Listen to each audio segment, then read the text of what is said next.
In terms of my family and friends, that's okay, because they do take the time to listen and to understand. But I find outside of that circle is really, really difficult. And because I look well, and in terms of what a woman looks like, they think, oh, she's slim, she looks well. But actually I'm slim because I'm fighting an infection most of the time. My body needs the calories to keep going. But if I explain that to anybody, they'd be like, oh. So it's really difficult to pitch it right. And I've been in situations where I haven't been feeling too bright, and I've tried to explain it to people, and they've been like, oh, well, there's lots of people in a worse situation than you, which I fully understand. But at that moment in time, it's not really what you want to hear. So it can be very frustrating. And you don't want to go around going, poor me. That's not what people don't want to hear that. They're not interested. So it's very difficult to explain it without seeming over dramatic. I was finding that I was getting more and more chest infections, and they were more difficult to shift. So basically, where other people would be sick for 2 weeks, I'd be sick for 6 weeks. So it was they were kind of ongoing. But I think you get used to situations, and you don't press for them to be investigated. People thought that I had TB, so I was referred to a TB specialist. He tried to manage the infection by hospitalising me and giving me intravenous antibiotics. After the 2 weeks, it hadn't really had much impact.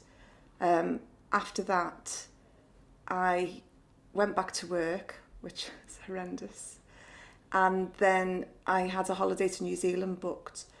Once I'd coughed my way around New Zealand, I came back to the UK and started coughing up blood. And it was at that point I got referred to Prof Denning's clinic. The initial tests when you went to the clinic in Manchester were they took blood tests, they took sputum tests. There was already a CT scan in existence. Had X-ray and the lung function test. So quite a catalogue. First medication I got for the fungal infection was itraconazole, and that worked well in that it controlled the aspergillosis, and I didn't get so many bleeds. And that I was on that drug for probably about 18 months.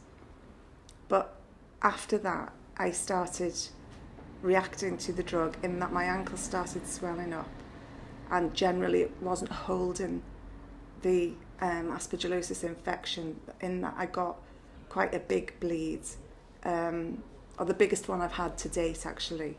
The next drug I think was voriconazole, and that was a drug that made you very susceptible to light.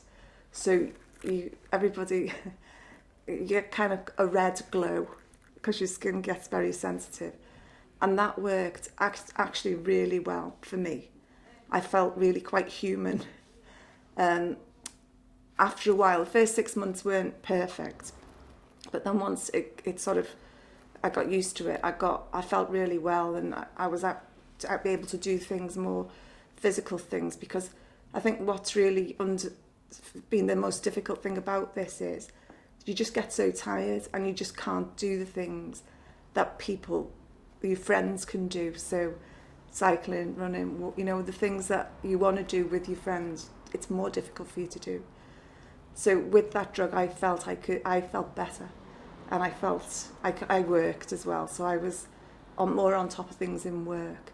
But unfortunately, the side effect for that is it made your feet and hands go numb. So it was causing nerve damage, and at that point I had to stop taking that. The next drug wasn't available, and how it was described to me was that I kind of had to. It changed actually midway. I had to get worse before I could access the next drug. So, and that's exactly what happened. I was taken off any antifungal drug. It must have been almost 12 months. I didn't have any antifungal treatment.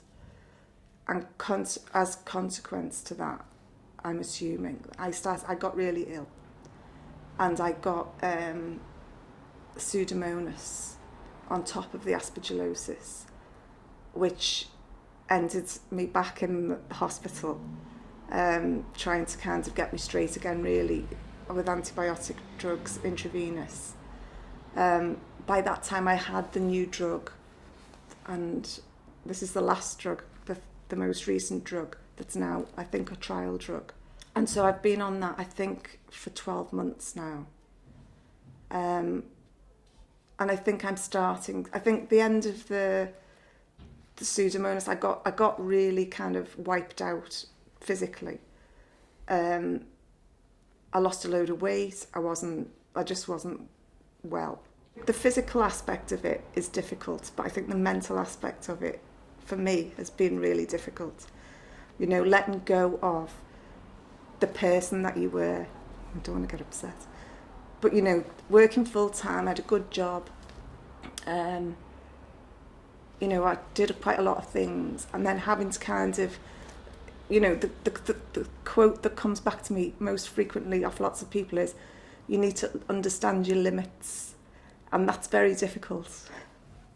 So when you're feeling better, you just go for it, and then the next day you feel terrible, or sometimes the next 3 days you feel terrible. So I took early retirement because I just felt that I couldn't really hold a full-time job down. It was just too demanding, and I would need to rethink what I was doing in the future. Now I've had nearly 12 months not working, 9 months not working, and the first 6 months were strange because I'd kind of never been in that situation before, but I think I needed it physically. I needed to just not be doing anything, which meant I could sleep in the afternoon if I needed to. I didn't have to be running around. I wasn't on somebody else's timetable. So now I feel quite well. I've started work again, because this is what you do when you're better. But only part-time, and it's quite flexible, so I feel more in control of that. I've got a variety of treatments going on at the moment because the last time I was in hospital, I came out with inhalers, which I'd never had before, and a nebulizer, which I'd never had before. And also, I've been having gamma interferon 3 times a week. So, if I'm being honest, I'm disappointed I don't feel better given the amount of treatment I'm getting. But with the treatment comes a lot of side effects, so it's a kind of double-edged sword. So, but I feel okay, you know?